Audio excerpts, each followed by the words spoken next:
Hello viewers. Welcome to minute mystery. Welcome to minute mystery. இது 25 மே 1968 சனிக்கிழமை. இந்த ஒரு நாள்ல இங்கிலாந்துல இருக்க செயின்ட் மார்கரெட் ரோட்ல இருக்க 140 நம்பர் வீட்ல 4 வயதான மார்ட்டின் ப்ரவுன் அப்படின்ற பையன் காலை 6:30 மணிக்கு எந்திரிக்கிறான். அப்படி எந்திரிச்சோன்னே வீட்டை சுத்தி முத்தி பாக்குற வீட்டுல இருக்க யாருமே எந்திரிக்கல. ஏன்னா இது வீக்கெண்ட்ல, அதனாலே வீட்டுல இருக்க எல்லாரும் போர்வை இழுத்து பொத்தி தூங்கிட்டு இருக்காங்க. ஆனா அதுக்கு மேல மார்ட்டினுக்கு தூங்க சுத்தமா பிடிக்கல. சோ அதனாலே அவ இருக்க ஃபர்ஸ்ட் ஃப்ளோர்ல இருந்து கீழே இறங்கி நேரா கிச்சனுக்கு போய் அங்க இருக்க பாலை ஊத்தி அதுக்குள்ள பிஸ்கட்டை முக்கி தின்றான். அதுக்கடுத்து கொஞ்ச நேரம் ஹால்ல விளையாடுற, அதுக்கடுத்து அவர் ரூம்ல போய் கொஞ்ச நேரம் விளையாடுறான். இப்படியே பாத்தீங்கன்னா டைம் ஓடுது, கிட்டத்தட்ட 9 மணி ஆயிடுது. ஆனா அந்த டைம் வரைக்கும் கூட பாத்தீங்கன்னா வீட்டுல யாருமே எந்திரிக்கல. ஆத்தாடி, இதுக்கு மேலே இவங்க தூங்கிட்டே இருந்தாங்கன்னா நமக்கும் பசிக்குது, நமக்கு சாப்பிட எதுவுமே கிடைக்காது அப்படின்னு சொல்லிட்டு வேகமா குடுகுடுன்னு ஓடி போய் அவங்க அம்மாவை எழுப்பி விட்டுறான். அப்படி எழுப்பி விட்டதுக்கு அப்புறம் அவங்களும் பாத்தீங்கன்னா இவனுக்கு பிரேக்ஃபாஸ்ட் ரெடி பண்ணி தராங்க. அதுக்கடுத்து அவனும் பாத்தீங்கன்னா வழக்கம் போல விளையாட ஆரம்பிச்சுனா இப்படியே டைம் ஓடுது. ஈவினிங் 3 o'clock ஆகுது. அந்த ஒரு டைம்ல இவனுக்கு வீட்டுல விளையாண்டு போர் அடிச்சனால நான் ஆண்டி வீட்டுக்கு போயிட்டு வரமே அப்படின்னு சொல்லிட்டு ஆண்டி வீட்டுக்கு போறான். அப்படி ஆண்டி வீட்டுக்கு போனவே ஆண்டிட்ட இருந்து கொஞ்சம் காசை வாங்கிட்டு டிக்சன் ஷாப்ல போய் ஒரு லாலிபாப் வாங்குறான். அப்படி அவன் லாலிபாப் வாங்கின அந்த ஒரு டைம் ஈவினிங் 3:15. சோ அந்த ஒரு டைம்ல தான் மார்ட்டின் ப்ரவுனை கடைசியா பார்த்திருக்காங்க. அதுக்கப்புறம் யாருமே மார்ட்டின் ப்ரவுனை பார்க்கல. இப்படியே பாத்தீங்கன்னா டைம் டிக்கிங் ஆகுது. ஈவினிங் 3:30 ஆகுது. அந்த ஒரு டைம்ல மார்ட்டினோட அம்மா ஆண்டி வீட்டுக்கு போயிட்டு மார்ட்டினை கூப்பிடுங்க, நான் வீட்டுக்கு கூட்டு போறேன் அப்படின்னு சொல்றாங்க. அதை கேட்டனே ஆண்டினாலும் அவன் 3 மணிக்கே வந்து காசை வாங்கிட்டு கடைக்கு போறேன்னு சொல்லிட்டு போனானே, இன்னுமா வீட்டுக்கு வரல அப்படின்னு சொல்லிட்டு கேக்குறாங்க. இதை கேட்டனே மார்ட்டினோட அம்மாக்குனாலும் பதற்றம் ஆயிடுது. சோ உடனே பக்கத்துல இருக்க அந்த டிக்சன் ஷாப்க்கு போறாங்க. இப்படி இவங்க கடைக்கு போயிட்டு இருக்க அந்த ஒரு டைம்ல 10ல இருந்து 15 வயசு மிக்க பசங்க பாத்தீங்கன்னா அந்த ஏரியால இருக்க அப்பாண்டனா வீட்டுல போய் அடுப்பெரிக்கிறதுக்காக கட்டி இருக்க போறாங்க. அப்படி போற அந்த வீட்டோட நம்பர் 85. அந்த ஒரு வீடு பாத்தீங்கன்னா அப்பாண்டனா தூசியும் குப்பையுமா தான் கிடக்கு. அப்படிப்பட்ட அந்த வீட்டுல செகண்ட் ஃப்ளோருக்கு இந்த 3 பசங்களும் என்டர் ஆகுறாங்க. அப்படி என்டர் ஆகிற அந்த ஒரு இடத்துல பாத்தீங்கன்னா ஒரு பையன் கையையும் காலையும் விரிச்சு வச்ச மாதிரி கீழே விழுந்து கிடக்கான். அவனுடைய வாயில இருந்து ரத்தமும் எச்சியும் தள்ளிட்டு இருக்கு. அண்ட் அவனுடைய தலையில இருந்து ரத்தம் கீழே வலிஞ்சிட்டு இருக்கு. சோ இத பார்த்தோன்னே அந்த 3 பேருமே அரண்டு போயிறாங்க. உடனே பக்கத்துல வேலை பார்த்துட்டு இருக்க பெரிய ஆட்களை கூட்டு வர்றாங்க. அவங்க வந்து அந்த சின்ன பையனை பார்த்தோன்னே ஆம்புலன்ஸ்க்கு கால் பண்ணி ஆம்புலன்ஸை வர வைக்கிறாங்க. கூடவே போலீஸும் அந்த இடத்துக்கு வந்து சேர்றாங்க. அப்படி வந்து சேர்ந்தவங்க அந்த சின்ன பையனோட நாடியை பிடிச்சு பாக்குறாங்க. அப்படி பிடிச்சு பாக்குறப்ப அந்த சின்ன பையன் ஆல்ரெடி இறந்து போயிட்டான். அப்படி இறந்துட்டான்னு தெரிஞ்சோன்னே அந்த இடத்துல எக்கச்சக்கமான மக்கள் கூடுறாங்க. அதுல மார்ட்டினோட அம்மாவும் வந்து நிக்கிறாங்க. அவங்க கூட்டத்தை விலக்கி விட்டுட்டு முன்னாடி வர்றாங்க. வந்தவங்க அந்த சின்ன பையனோட முகத்தை பார்த்தோன்னே கதறி எழுதிட்டு ஓடுறாங்க. எஸ், அந்த இடத்துல இறந்து கிடந்தது வேற யாரும் கிடையாது, நம்ம மார்ட்டின் ப்ரவுன் தான் இறந்து கிடக்கான். சோ அவனுடைய பாடி எடுத்தோன்னே யாராவது மார்ட்டின் ப்ரவுனை கொண்டிருப்பாங்களா அப்படின்ற கண்ணோட்டத்தோட அந்த இடத்துல எவிடன்ஸ் ஏதாவது கிடைக்குமா அப்படின்னு சொல்லிட்டு சர்ச் பண்றாங்க. அப்படி செக் பண்றப்ப அந்த இடத்துல கிடைச்ச ஒரே ஒரு எவிடன்ஸ் அவனுடைய பாடிக்கு பக்கத்துல கிடந்த ஒரு ஆஸ்பிரின் பாட்டில் மட்டும்தான். அண்ட் இதை தாண்டி அவனை யாரும் ஃபோர்ஸா தள்ளி விட்டதுக்கான தடயமும் இல்ல. அண்ட் அவனை அடிச்சு துன்புறுத்தினதுக்கான தடயமும் பாடியில இல்ல. அண்ட் இந்த ஆஸ்பிரின் பாட்டிலுக்கு பக்கத்திலேயே ஒரு லாலிபாப்பும் கீழே கிடந்திருக்கு. சோ இதை வச்சு பாக்குறப்ப மேபி இந்த பையன் தவறுதலாம் ஆஸ்பிரின்ல லாலிபாப்பை முக்கி சாப்பிட்டு இருப்பான், அதனால செத்து போயிருந்திருப்பான் போல அப்படின்னு போலீஸ் நினைக்கிறாங்க. இல்லாட்டினா மேபி இது அபாண்டனான ஹவுஸ் இல்லையா. சோ செகண்ட் ஃப்ளோருக்கு போனப்ப எதையாவது பார்த்து பயந்துருக்கலாம். அந்த பார்த்த பயத்திலேயே கூட இவன் கால் தடுமாறி கீழே விழுந்து இறந்திருக்கலாம் அப்படின்னு கெஸ் பண்றாங்க. இவங்க கெஸ் பண்ண மாதிரியே போஸ்ட்மார்டம் ரிப்போர்ட்லயும் பாத்தீங்கன்னா இவனை ஃபோர்ஸ் பண்ணி கொண்ட மாதிரி எந்த ஒரு தடயமும் இல்ல அப்படின்னு சொல்லிட்டு ரிப்போர்ட் வருது. ஆனா என்னதான் இந்த மாதிரியான ரிப்போர்ட் வந்தாலும் அந்த ஏரியால இருக்க மக்கள் எல்லாருமே இப்ப பயங்கரமான போராட்டத்துல இறங்க ஆரம்பிக்கிறாங்க. ஏன்னா அவங்க இருக்க இந்த ஒரு ஏரியால இந்த ஒரு ஹவுஸ் மட்டும் அபாண்டனான ஹவுஸ் கிடையாது. இதை தாண்டி எக்கச்சக்கமான அபாண்டனான ஹவுஸும் இருக்கு, அபாண்டனான ஃபேக்டரிஸும் இருக்கு. ஏன்னா இவங்க இருக்க ஏரியா பாத்தீங்கன்னா இங்கிலாந்துல இருக்க நியூ கேசல்ல இருக்க ஸ்காட் சூட். இந்த ஸ்காட் சூட் பாத்தீங்கன்னா இண்டஸ்ட்ரியல் டெவலப்மெண்ட் ஆன காலத்துல பயங்கர ராபிட்டா growth ஆன பிளேஸ். சோ அதனாலே இங்க எக்கச்சக்கமான கட்டடங்களும் வீடுகளும் எழும்ப ஆரம்பிச்சிச்சு. ஆனா 2ஆம் உலகப் போருக்கு பிறகு இங்க இருந்த இண்டஸ்ட்ரி எல்லாமே டெமாலிஷ் பண்ணப்பட்டுருச்சு. சோ அதனாலே இங்க வீட கட்டி தங்கி வேலை பார்த்துட்டு இருந்த மேக்ஸிமம் பேர் வீட காலி பண்ணிட்டு போயிட்டாங்க. அப்படி போனதுக்கு அப்புறம் அந்த வீடுகளும் அபாண்டன்ட் வீடா மாற ஆரம்பிச்சிச்சு. அங்க மூடப்பட்ட இண்டஸ்ட்ரீஸும் அபாண்டன்ட் இண்டஸ்ட்ரீஸா மாற ஆரம்பிச்சிச்சு. சோ ஒரு இடத்துல தொழிற்சாலை மூடப்பட்டுருச்சு அப்படின்னாலே அங்க இருக்க வேலை வாய்ப்புகளும் கம்மியாக தானே செய்யும். சோ அதனாலே ஸ்காட் சூட்ல பாத்தீங்கன்னா வேலை இல்லாத திண்டாட்டம் அதிகமாகுது. இதனாலே கிரைமும் அதிகமாகுது. அண்ட் அதுக்கெல்லாம் மேல இந்த ஏரியால ட்ரக்ஸும் செக்ஸ் ஒர்க்கும் அதிகமாகுது. சோ இந்த ஏரியால கிரைம் ரேட் அதிகமா நடக்கிறனாலே அந்த காலகட்டத்துல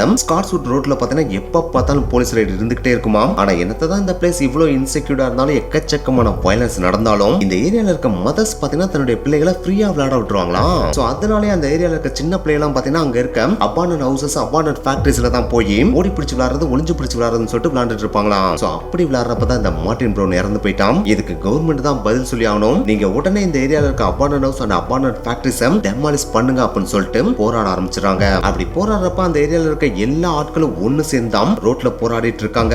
அப்படி போராடுற அந்த ஒரு கூட்டத்துல முதல் ரோல பாத்தீங்கன்னா 2 சின்ன பிள்ளைகள் ஒன்னும் தெரியாம விளையாண்டுட்டு இருக்கு. அதாவது சுட்டித்தனமா இங்க என்ன நடக்குதுன்னே தெரியாம விளையாண்டுட்டு இருக்குங்க. அதுல ஒரு பிள்ளையோட பேர் மேரி, அதுக்கு 11 வயசு. இன்னொரு பிள்ளையோட பேர் நார்மா, அதுக்கு 13 வயசு ஆகுது. சோ இந்த 2 பேரும் பாத்தீங்கன்னா இவங்க எதுக்கு போராடுறாங்க அப்படின்றது தெரியாத மாதிரி துள்ளி கூச்சி விளையாண்டுட்டு இருக்கு.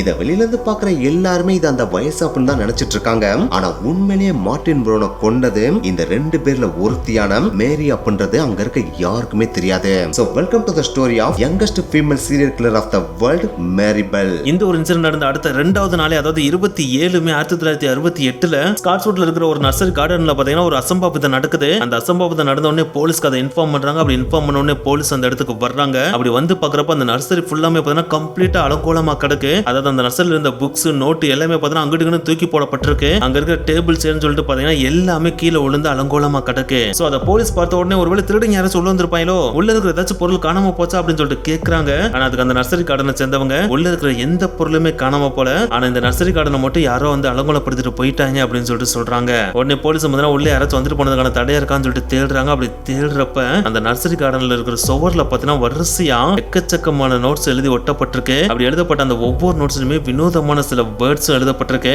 அதுல ஒரு நோட்ஸ்ல பாத்தீங்கன்னா மார்ட்டின் ப்ரௌனை நாங்க தான் கொண்டோம், fuck off you bastard அப்படின்னு சொல்லிட்டு ஒரு நோட்ஸ்ல எழுதப்பட்டிருக்கு. இன்னொரு நோட்ஸ்ல I murder so I may come back அப்படின்னு சொல்லிட்டு எழுதப்பட்டிருக்கு. இன்னொரு நோட்ஸ்ல பாத்தீங்கன்னா we murder watch out Fanny and the F slur அப்படின்னு சொல்லிட்டு எழுதப்பட்டிருக்கு. அது இந்த நோட்ஸ் மட்டும் கிடையாது, இதை தாண்டி எக்கச்சக்கமான தகவல்களின் நோட்ஸ் எழுதப்பட்டிருக்கு. அப்படி எழுதப்பட்ட எல்லா நோட்ஸையும் போலீஸ் கலெக்ட் பண்ணி பாக்குறப்ப ஒரே ஒரு விஷயத்தை மட்டும் சிமிலாரிட்டியை கண்டுபிடிக்கிறாங்க. அதுதான் இந்த நோட்ஸ் எல்லாத்துலயுமே பாத்தீங்கன்னா எக்கச்சக்கமான ஸ்பெல்லிங் மிஸ்டேக் இருக்கு, கிராமட்டிக்கல் மிஸ்டேக்ஸ் இருக்கு. சோ இதை வச்சு பாக்குறப்ப சின்ன பிள்ளைங்க தான் ஏதோ விளையாடணும்ன்றக்காக உள்ள வந்து விளையாண்டுட்டு போயிருக்காங்க. ஏன்னா ஆல்ரெடி பாத்தீங்கன்னா இப்ப மார்ட்டின் ப்ரௌன் இறந்து போனனால அந்த ஏரியாவே வைரலா இருக்கு இல்லையா. சோ அதை மைண்ட்ல வச்சு சின்ன பிள்ளைங்க ஏதோ இந்த மாதிரி விளையாண்டுட்டு தெரியுது அப்படின்னு நினைச்சிட்டு போலீஸ் இதை பெருசா கண்டுக்கிறாம அங்க இருந்து கிளம்பி போயிடுறாங்க. ஆனா அப்படி கிளம்பி போன அந்த டைம்ல அவங்களுக்கு தெரியாது இதை அவங்க பெருசா எடுக்காம விடுறது அடுத்தடுத்து மர்டர் நடக்கிறதுக்கு ஒரு காரணமா அமைய போகுது அப்படின்றது.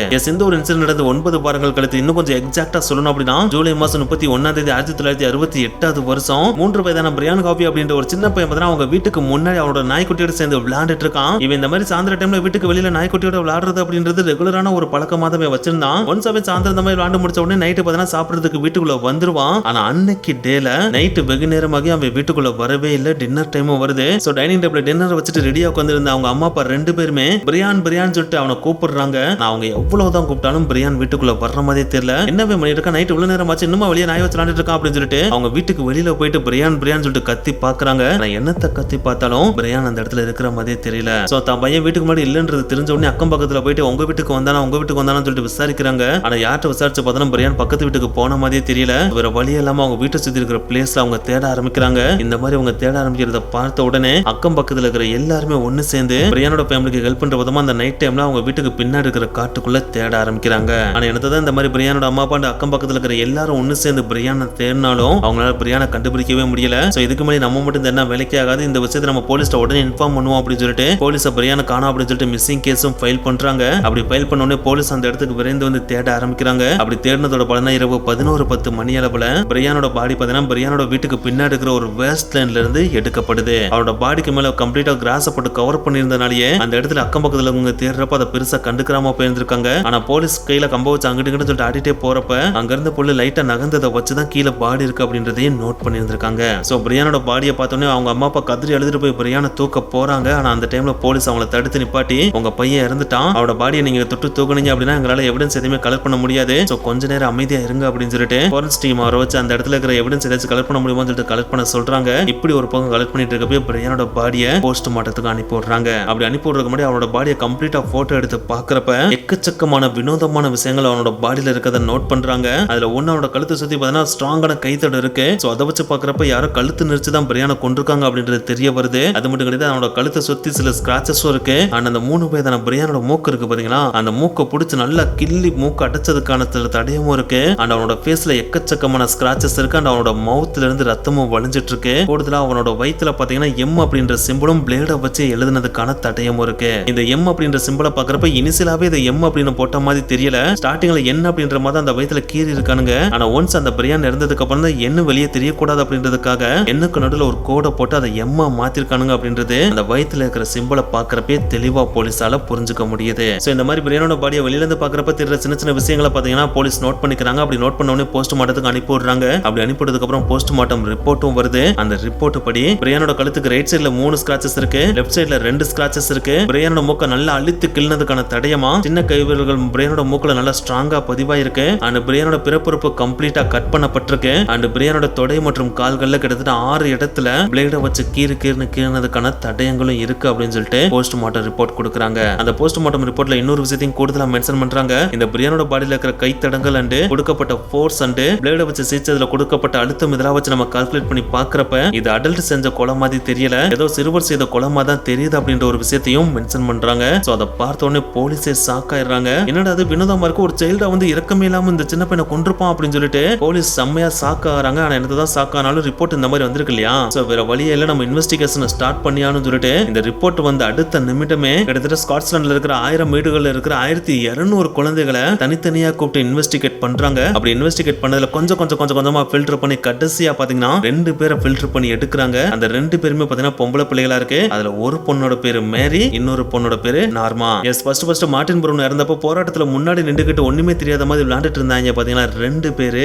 மேரி அண்ட் நார்மா. அந்த 2 பேர் மேலதான் அளவுக்கு அதிகமான சந்தேகம் இருக்கு அப்படின்னு சொல்லிட்டு போலீஸ் இப்ப நோட் பண்றாங்க. இந்த 2 பேர் மேல போலீஸ் சந்தேகப்படுறதுக்கு 2 முக்கியமான காரணங்கள் இருக்கு. அதுல முதல் காரணம் நர்சரி கார்டன்ல நடந்த அசம்பாவிதம் இருக்கு பாத்தீங்களா, அந்த அசம்பாவிதத்தை போலீஸ் ஸ்டார்டிங்ல பார்த்துட்டு பெருசா கண்டுக்காம வந்துட்டாங்க இல்லையா. ஆனா இப்ப பிரியாணி நடந்ததுக்கு அப்புறம் இந்த டெத்துக்கு காரணம் ஒரு சைல்டு அப்படின்னு சொல்லிட்டு மென்ஷன் பண்ணப்பட்டதுனால போலீஸ் அந்த நர்சரி கார்டன்ல நடந்த அந்த ஒரு இன்சிடென்ட்டை மறுபடியும் கையில் எடுக்கிறாங்க. ஏன்னா அந்த நர்சரி கார்டன்ல பாத்தீங்கன்னா சின்ன நோட்ஸ்ல என்ன மென்ஷன் பண்ணப்பட்டிருந்துச்சு, நான் தான் மார்ட்டின் ப்ரவுனை கொண்டு நான் மறுபடியும் கொல்ல வருவேன் அப்படின்னு சொல்லிட்டு மென்ஷன் பண்ணப்பட்டிருந்துச்சு இல்லையா. சோ அந்த ஒரு வேர்டை இப்போ போலீஸ் சாதாரணமா எடுத்துக்க விரும்பவே இல்ல. சோ அங்க இருக்கிற எல்லா நோட்ஸையும் உடனே போலீஸ் பாத்தீங்கன்னா மறுபடியும் கலெக்ட் பண்ணி அந்த ஹேண்ட் ரைட்டிங்க்கு ஈக்குவலா வேற யாரோட ஹேண்ட் ரைட்டிங் மேட்ச் ஆகுது அப்படின்னு சொல்லிட்டு பக்கத்துல இருக்கிற ஸ்கூல்ல போயிட்டு ஒர்க் நோட்டை வாங்கி எல்லாரோட ஹேண்ட் ரைட்டிங் செக் பண்ணி பாக்குறாங்க. அப்படி செக் பண்ணி பார்த்ததுல அந்த நோட்ஸ்ல எழுதப்பட்ட லைன்ஸ் ஒரு ஆள் எழுதல, 2 பேர் சேர்ந்து எழுதிருக்காங்க அப்படின்றத போலீஸ் கண்டுபிடிக்கிறாங்க. இதுல ஃபர்ஸ்ட் லைன் எழுதுனது மேரி, செகண்ட் லைன் எழுதுனது நார்மா அப்படின்றத போலீஸ் கண்டுபிடிக்கிறாங்க. இத கண்டுபிடிச்சோன்னே போலீஸே ஷாக் ஆயிடுறாங்க. ஒரு 11 வயசு பொண்ணு 13 வயசு பொண்ணு இவ்வளவு கொடூரமான டயலாக்ஸ் எல்லாம் எழுத முடியுமா, அதே நேரத்தில் ஒரு நர்சரி கார்டன் இந்த மாதிரி அசம்பாவிதப்படுத்த முடியுமா அப்படின்னு சொல்லிட்டு அவங்களே வேற லெவல்ல ஷாக்காராங்க. அப்படி ஷாக்கறப்ப இன்னொரு கேஸும் பாத்தீங்கன்னா அந்த போலீஸ் ஸ்டேஷன்ல பதிவாயிருக்கத அவங்க நோட் பண்றாங்க. அதுதான் 12 மே 1968 வருஷம் நிகழ்ந்த இந்த ஒரு இன்சிடென்ட். எஸ், அந்த ஒரு நாள்ல பாத்தீங்கன்னா ஸ்காட்ஸ்வுட்ல இருக்க ஒரு பார்க்ல 3 சின்ன பிள்ளைகள் விளையாண்டுட்டு இருக்கு. அதுல ஒரு பொண்ணோட பேர் பவுலின், அதுக்கு 7 வயசு ஆகுது. இன்னொரு பொண்ணோட பேர் சூசன், அதுக்கு 6 வயசு ஆகுது. மூன்றாவது பொண்ணோட பேர் சிண்டி, அதுக்கும் 6 வயசு ஆகுது. இந்த 3 பேரும் பாத்தீங்கன்னா ஒன்னால விளையாடல, தனித்தனியா மணல கூச்சி வச்சு விளையாண்டுட்டு இருக்காங்க. அப்படி விளையாண்டுட்டு இருக்கப்ப பவுலினுக்கு பின்னாடி இருந்து ஒரு சின்ன பிள்ளை டக்குன்னு பவுலினோட கைகளை பிடிச்சி இழுக்குது. அப்படி இழுத்தோனே பவுலின் பின்னாடி திரும்பி பாக்குறான். அப்படி பாக்குறப்ப பவுலின் கைகளை பிடிச்சி இழுத்தது வேற யாரும் கிடையாது, நார்மா தான் பிடிச்சி இழுத்திருக்கான். அப்படி இவ இழுக்கிறான்னு தெரிஞ்சோடனே பவுலின் கத்த பாக்குறான். அப்படி கத்த போறப்ப சரட்டுன்னு அவளுடைய கழுத்தை யாரும் வந்து பிடிக்கிற மாதிரி தெரியுது. அப்படி பிடிச்சோடனே பவுலின் முன்னாடி பாக்குறான். பார்த்தா முன்னாடி மேரி வந்து நிக்கிறா. சோ இவங்க 2 பேரையும் பார்த்தோன்னே பவுலினுக்கு வேற லெவல்ல பீதி ஆயிடுது. சோ உடனே கத்தலாம் அப்படின்னு சொல்லிட்டு மறுபடியும் கத்த பாக்குறான். அப்படி கத்த போறப்ப மேரி பாத்தீங்கன்னா கீழே இருந்த மணலை ஒரு கையில அள்ளி சரட்டுன்னு பவுலினோட வாய்க்குள்ள திணிச்சிடறான். அப்படி திணிக்கிறப்ப வாயில கொஞ்சம் கேப் இருந்தனால தன்னுடைய கைய ஃபுல்லா மேரி உள்ள விட்டுறா. இப்படி விட்டதுக்கு அப்புறம் மேரி கொஞ்சம் ஈவலா சிரிக்கவும் ஆரம்பிக்கிறா.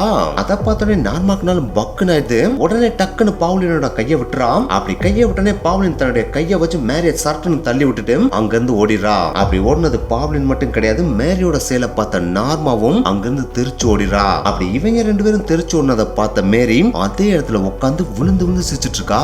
அப்படி சிரிச்சிட்டு இருக்கப்பே டக்குன்னு சிரிப்பை நிப்பாட்டிட்டு பின்னாடி திரும்பி பாக்குறான். பார்த்தா தூரத்துல சூசனும் சிந்தி விளையாண்டுட்டு இருக்காங்க இல்லையா. சோ அடுத்து நம்ம சூசன் அட்டாக் பண்ணலாம் அப்படின்னு சொல்லிட்டு சைலண்டா சூசன் பக்கத்துல போயிட்டு அவளுடைய கழுத்தை பிடிச்சு நெரிக்கிறான். அதுவும் சும்மாலாம் நெரிக்கல, ஃபுல் ஃபோர்ஸை கொடுத்து நெரிக்கிறான். அப்படி நெரிக்கிறப்பே பாத்தீங்கன்னா சிரிச்சுக்கிட்டே தான் நெரிக்கிறான். அப்படி நெரிச்சனாலே சூசன் ஒரு மாதிரி மயக்கம் மாறுற மாதிரி போயிடுறான். இந்த ஒரு நிகழ்வை பாத்தீங்கன்னா அவளுக்கு பக்கத்திலே விளையாண்டுட்டு இருந்து சிண்டியும் பாத்துறான். அதை பார்த்தோன்னே சிண்டி காப்பாத்துங்க காப்பாத்துங்க அப்படின்னு எந்திரிச்சு ஓட பாக்குறான். அதை பார்த்தோன்னே மேரி சூசனை விட்டுட்டு டக்குனு சிண்டி மேல பாஞ்சிடறான். அப்படி பாஞ்சோடனே சூசன் ஆத்தாடி என்ன விட்டுட்டா அப்படின்னு சொல்லிட்டு அங்கிருந்து தெரிச்சு ஓடிடுறான். அடுத்து சிண்டி மேரிட்ட மாட்டிக்கிறான். அப்படி மாட்டினோடனே மேரி சிண்டியோட கழுத்தை பிடிச்சு நெரிக்கிறான். அப்படி நெரிச்சோடனே சிண்டியோட முகம் கம்ப்ளீட்டா பர்பிளா மாறுது. தட் மீன்ஸ் அவ ஆல்மோஸ்ட் சாக போற நிலைமைக்கு போக ஆரம்பிக்கிறான். இந்த மாதிரி அவன் முகம் பர்பிள் கலர்ல மாற ஆரம்பிச்சதை பார்த்த உடனே மேரி பயங்கரமா என்ஜாய் பண்ணி சிரிக்கிறான். அப்படி சிரிச்சிட்டு இருந்தப்ப தூரத்துல இருந்த ஒரு நபர் இதை நோட் பண்ணிராப்ல. அப்படி நோட் பண்ண உடனே என்ன பண்ணிட்டு இருக்கீங்க, இப்படியா விளையாடுவீங்க அப்படின்னு அங்கிருந்து எந்திரிச்சு வராரு. அப்படி எந்திரிச்சு வரதை பார்த்த உடனே மேரி கிறுக்குத்தனமா சிரிச்சுக்கிட்டு சிண்டியை விட்டுட்டு அங்கிருந்து ஓடிடுறான். சோ அந்த ஒரு நபர் வந்தனால சிண்டி உயிர் பழிச்சிடறான். ஆனா என்னதான் உயிர் பழிச்சாலும் மேரி நினைச்ச அந்த ஒரு கைத்தட இருக்கு பாத்தீங்கன்னா அது அவளுடைய கழுத்துல இருந்து அடுத்த 3 நாட்களுக்கு மறையவே இல்லையா.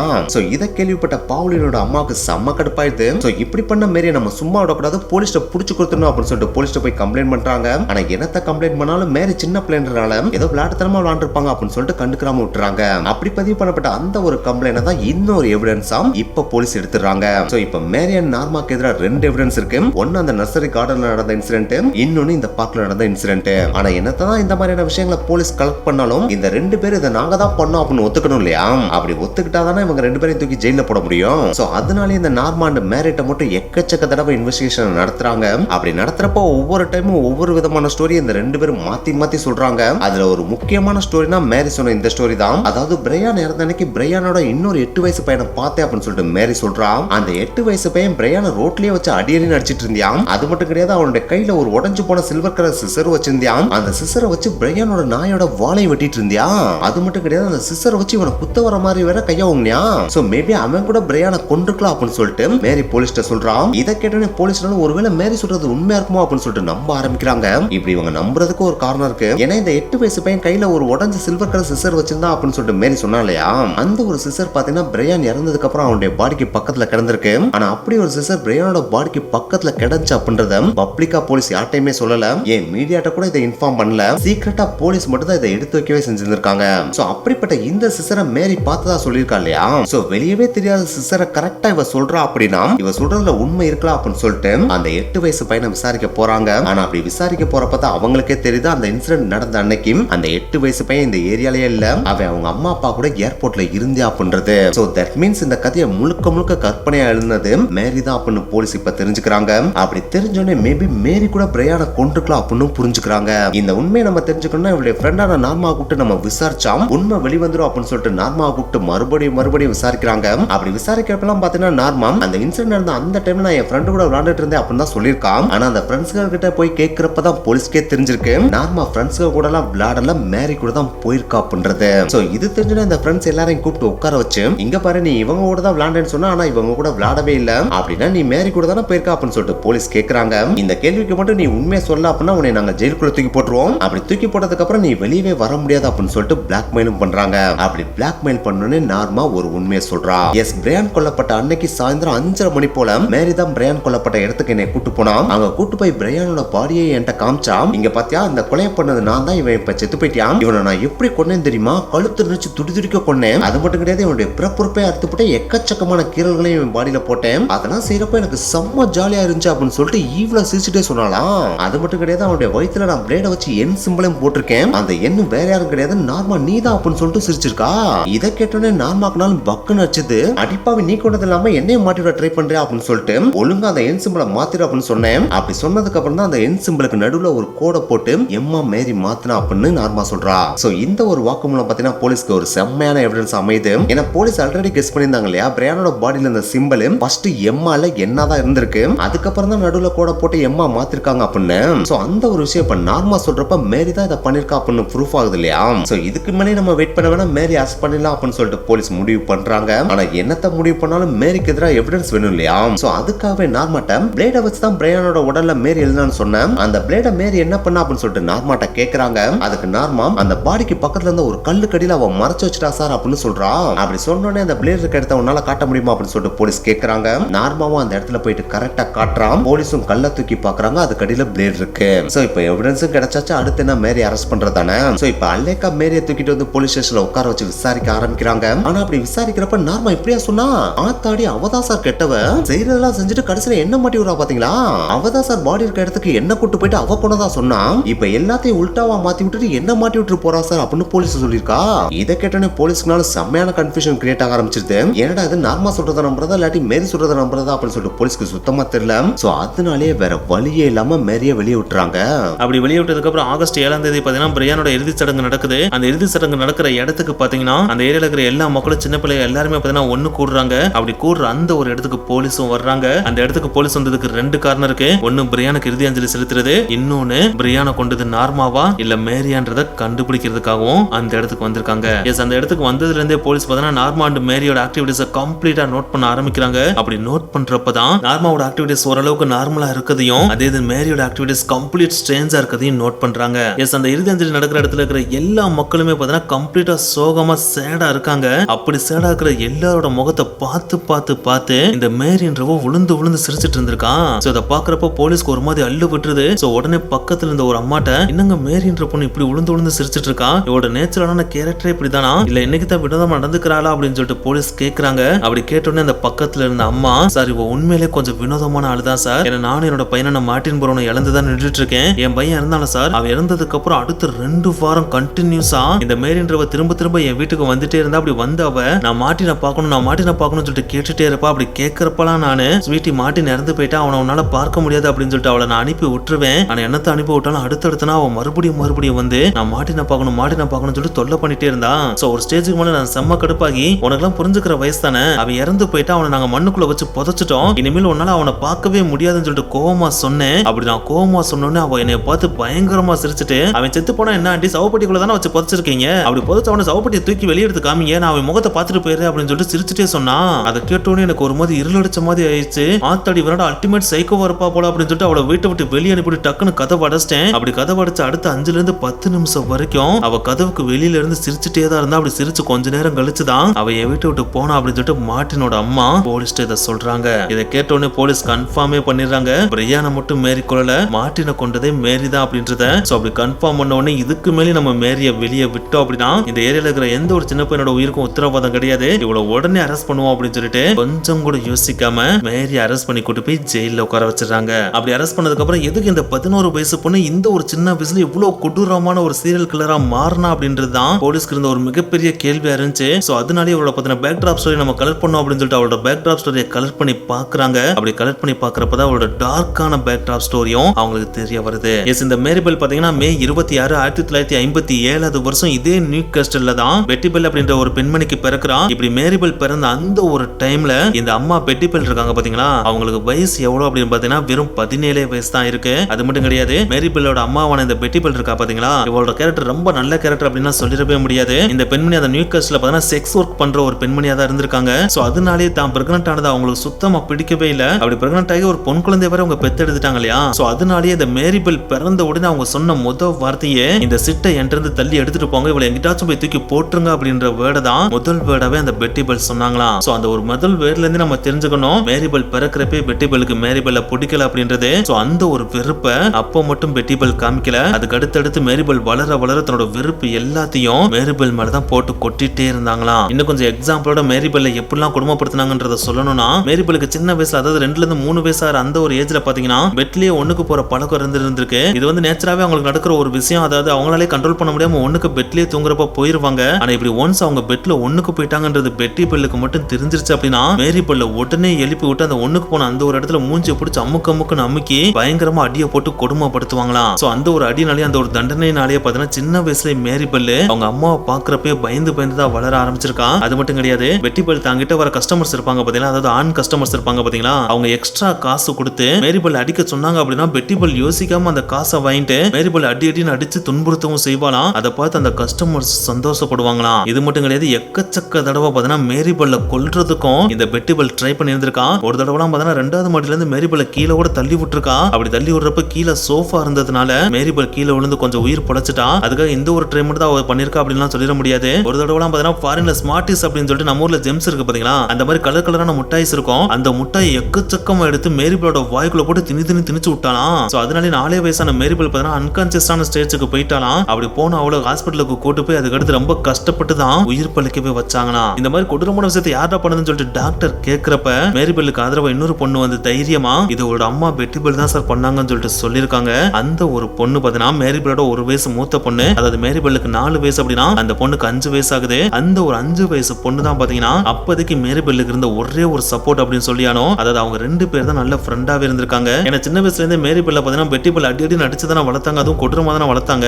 சோ அதனாலேயே சொசைட்டில பழகுறது அப்படின்றது மேரிபெல்லுக்கு சாதாரணமான விஷயமாவே இல்ல. அதனாலே அந்த ஏரியால பாத்தீங்கன்னா மேரிபெல்லுக்கு அந்த அளவுக்கு பெருசா ஃப்ரெண்ட்ஸே கிடையாது. அப்படி இருக்கிற டைம்ல மேரிபெல்லுக்கு கிடைச்ச ஒரே ஃப்ரெண்ட் அப்படின்னா அது இந்த ஒரு பிள்ளையா தான் இருந்திருக்கு. அந்த பிள்ளை தான் பாத்தீங்கன்னா இவங்க அம்மா தான் அதை பண்ணாங்கன்னு சொல்லிட்டு தைரியமா டாக்டர்ட்டையும் சொல்லியிருக்கு. சோ அந்த ஒரு ஃப்ரெண்டு கூட பேசுறப்பதான் மேரிபெல்லுக்கு ஓரளவுக்காச்சும் மன ஆறுதல் கிடைச்சிருக்கு. ஆனா அந்த ஒரு மன ஆறுதலும் ரொம்ப நாளா நீடிக்கல. ஏன்னா ஒரு நாள் மேரிபெல்லும் அந்த ஃப்ரெண்டும் பாத்தீங்கன்னா ரோட்ல விளையாண்டுட்டு இருக்கப்ப அந்த ஃப்ரெண்டு பாத்தீங்கன்னா ரோட்ல ஓடி இருக்கா. அப்படி ஓடுறப்ப டக்குன்னு வந்து ஏதோ ஒரு கார் அவ மேல ஏத்துனதுனால மேரிபெல்லோட கண்ணுக்கு முன்னாடியே அந்த ஃப்ரெண்டான 1 வயசு மூத்த பொண்ணு அடிபட்டு இறந்து போயிடுறா. சோ இந்த ஒரு இன்சிடென்ட் பாத்தீங்கன்னா மேரிபெல்ல வேற லெவல்ல பாதிப்படைய வைக்குது. இது ஒரு பக்கம் பாதிச்சிட்டு இருக்கிற அந்த ஒரு டைம்ல இன்னொரு பக்கம் அவங்க அம்மாவை இவ்வளவு அடி நடிச்சு கொடுமைப்படுத்திட்டு இருக்காங்க இல்லையா. சோ அதுவும் அந்த பொண்ணு ரொம்ப பாதிப்படைய வைக்குது. இந்த 2 ஒரு பக்கம் பாதிச்சிட்டு இருக்கப்ப இன்னொரு பக்கம் ஸ்கூலுக்கு போலான்னு சொல்லிட்டு ஸ்கூலுக்கு போனா அங்க இருக்கிற சின்ன பசங்களும் பாத்தீங்கன்னா உன்னோட அம்மா செக்ஸ் ஒர்க்கர் தானே, உங்க அம்மாட்ட இப்பெல்லாம் வருவாங்க அப்பெல்லாம் வருவாங்களா, ஒன்ன வேற இந்த மாதிரி பண்ண சொல்லி கொடுமை பண்ணுவாங்களாம்ல அப்படி இப்படின்னு சொல்லிட்டு கிண்டலும் கேலியும் பண்ணுவாங்களாம். சோ இந்த மாதிரி எல்லா பக்கமும் போட்டு மன இறுக்கத்தை உருவாக்கி கிண்டலும் கேலியும் பண்ணதுனாலேயே ஒரு ஸ்டேஜ் ஸ்டேஜுக்கு மேல நம்ம இப்படி இருந்த வேலைக்காக நம்ம எதையாச்சும் பண்ணி ஆகணும்னு சொல்லிட்டு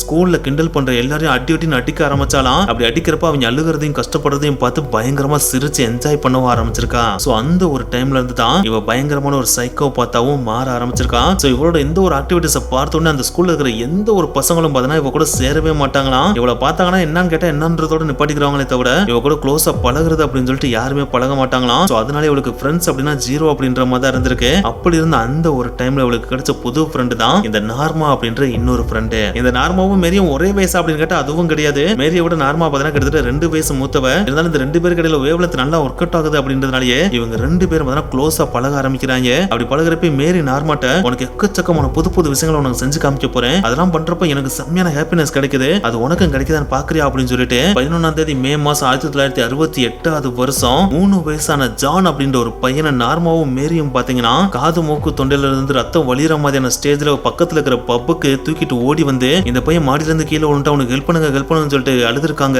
அப்படி அழுததை பார்த்த உடனே உண்மையிலே இந்த பையன் மாடியில இருந்தா கீழே விழுந்துட்டான் அப்படின்னு நினைச்சிட்டு அந்த பப்ல இருந்தவங்க ஆம்புலன்ஸுக்கு கால் பண்ணி அந்த பையனை ஹாஸ்பிட்டலுக்கு அனுப்பி விட்டுறாங்க. அப்படி அனுப்பிட்டதுக்கு அப்புறம் அந்த பையனோட அதிர்ஷ்டவசத்துக்கு அந்த பையன் உயிர் பழச்சிடறான். ஆனா என்னத்த உயிர் பழச்சாலும் எப்படி இந்த பையன் கீழே விழுந்தா அப்படின்றத உயிர் பழச்சதுக்கு அப்புறம் வெளியே சொல்லவே இல்லையா. ஆனா உண்மையிலேயே அன்னைக்கு டேல அந்த பையன் தானால மாடியில இருந்து கீழே ஒழுகல, அதாவது அபாண்டன் ஹவுஸ்ல இருந்து கீழே ஒழுகல. இந்த நார்மாவும் மேரியும் தான் பாத்தீங்கன்னா விளையாடுற மாதிரி இந்த ஜான் அப்படின்ற பையனை கூட்டு போய் அபாண்டன் ஹவுஸ்ல விளையாடுற மாதிரி விளையாண்டுட்டு ஃபர்ஸ்ட் ஃப்ளோர்ல இருந்து கீழே தள்ளி விட்டுருக்காங்க. அப்படி தள்ளி விட்டதுல கீழே விழுந்ததெல்லாம் பாத்தீங்கன்னா அவன் அடிபட்டு ரத்தம் வந்திருக்கான். அப்படி ரத்தம் வந்ததுக்கு அப்புறம் ஒண்ணுமே தெரியாத மாதிரி போய் ஹெல்ப் கேட்டு ஹாஸ்பிட்டலுக்கு அனுப்பி விட்டுருக்காங்க. ஆனா இந்த ஒரு நிகழ்வுல ஜான் உயிர் பழச்சிட்டாலையா. சோ அந்த உயிர் பழச்சது பாத்தீங்கன்னா மேரிக்கு அந்த அளவுக்கு பெருசா ஹாப்பினஸ் கொடுக்கவே இல்ல. சோ கண்டிப்பா நம்ம யாரையாச்சும் இந்த மாதிரி தள்ளி விட்டு கொல்லணும் அப்படின்னு சொல்லிட்டு முடிவு பண்ணி தான் கரெக்டான ஆளை சூஸ் பண்ணணும்ன்றதுக்காக வெயிட் பண்ணி கடைசியா மார்ட்டினை சூஸ் பண்ணி அபார்டனான அந்த ஒரு ஹவுஸ்ல செகண்ட் ஃப்ளோருக்கு போக வச்சு அங்கிருந்து கீழே தள்ளி விட்டு இந்த மேரி கொலையே பண்ணிருக்கா. அது இதோட மட்டும் நிகழ அதுக்கு அடுத்து பிரையான கொண்டுதான் இந்த மேரி தான் அப்படின்றது போலீஸ்க்கு இப்போ நல்லாவே தெரிஞ்சிருது. சோ இந்த மாதிரி மேரி ரொம்ப கொடூரமா மாறினதுக்கு முக்கியமான காரணமே அவளோட சைல்ட்ஹுட் லைஃப்ல நடந்த இந்த கொடூரமான விஷயங்கள் தான் அப்படின்றத போலீஸ் புரிஞ்சுக்கிறாங்க. சோ இதுக்கு தான் பேரண்டிங் அப்படின்றது ரொம்ப ரொம்ப முக்கியமான ஒரு விஷயம்ன்றதையும் போலீஸ் அண்டர்ஸ்டாண்ட் பண்ணிக்கிறாங்க. ஆனா என்னத்தை அண்டர்ஸ்டாண்ட் பண்ணாலும் 2 பேர் அவ கொலை பண்ணிருக்கா இல்லையா. சோ அவளை சும்மா விட்டுறவும் முடியாது இல்லையா. அது மட்டும் கிடையாது, மேரியோட சேர்ந்து நார்மாவும் இந்த மாதிரி செயல்களில் ஈடுபட்டிருக்கா இல்லையா. சோ அதனால இந்த 2 பேரையும் அரெஸ்ட் பண்ணிட்டு போய் கோர்ட்ல நிப்பாட்டுறாங்க. அப்படி கோர்ட்ல நிப்பாட்டுறப்ப நார்மாவோட ஃபேமிலி பார்த்தா ஒரு எமோஷனல் பாண்டிங்கான ஒரு ஃபேமிலி. அவங்க ஃபேமிலியில நார்மாவோட சேர்த்து கிட்டத்தட்ட 11 சின்ன பிள்ளைங்க இருக்காங்க. சோ அதனால அவங்க ஃபேமிலி பார்த்தா லாயரை வச்சு வாதாடி மேரி தான் உண்மையான குற்றவாளி, நார்மாக்கு ஒண்ணுமே தெரியாது, அவளோட தூண்டுதலின் பேர்ல தான் அவ கூட டிராவல் பண்ணவே செஞ்சிருக்கா, அதை தாண்டி இவளுக்கு ஒண்ணுமே தெரியாது, அவ செய்ய சொன்னதை அவ பயந்து தான் செஞ்சாலே தவிர இவளுக்கு யாரையும் கொலை பண்ணுன்ற எந்த விதமான மோட்டிவும் கிடையாது அப்படின்னு சொல்லிட்டு வாதாடி நார்மாவை கடைசி அந்த கேஸ்ல இருந்து வெளியே கொண்டு வந்துடுறாங்க. ஆனா மேரிக்கு வாதாடுறதுக்கு யாருமே கிடையாது. அதே நேரத்தில் அவ கொடூரமா வேற 2 பேரை கொண்டிருக்கா இல்லையா. சோ அதனாலேயே அவளுக்கு தண்டனையும் வழங்கப்படுது. தண்டனை வழங்குறாங்க அப்படின்றதுக்காக ரொம்ப கொடூரமான தண்டனை எல்லாம் வழங்க முடியாது இல்லையா. ஏன்னா இந்த பொண்ணுக்கு வெறும் 11 வயசு தான் ஆகுது. சோ 11 வயசான இந்த பொண்ணுக்கு போய் ஆயுள் தண்டனை மரண தண்டனை எல்லாம் கொடுக்க முடியாது இல்லையா. சோ அதனாலேயே சிறுவர் சீர்திருத்த பள்ளிக்கு இந்த பொண்ணு அனுப்பிடுறாங்க. அப்படி அனுப்பின அந்த ஒரு பொண்ணு 18 வயசானதுக்கு அப்புறம் அங்கிருந்து வெளியே வந்துடலாம் அப்படின்ற ஒரு